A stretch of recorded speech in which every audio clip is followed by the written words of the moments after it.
For me, it has been both. While my husband keeps saying, it's all about real life experience and all of that.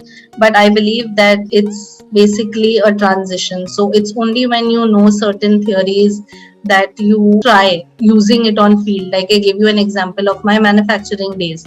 I was appreciated because there were certain frameworks and models, like the fishbone diagram analysis, for example.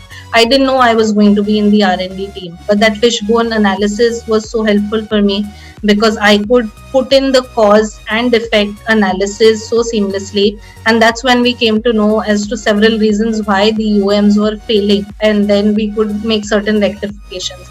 So I think there are people who have enough experience, they've written quite a lot about their learnings.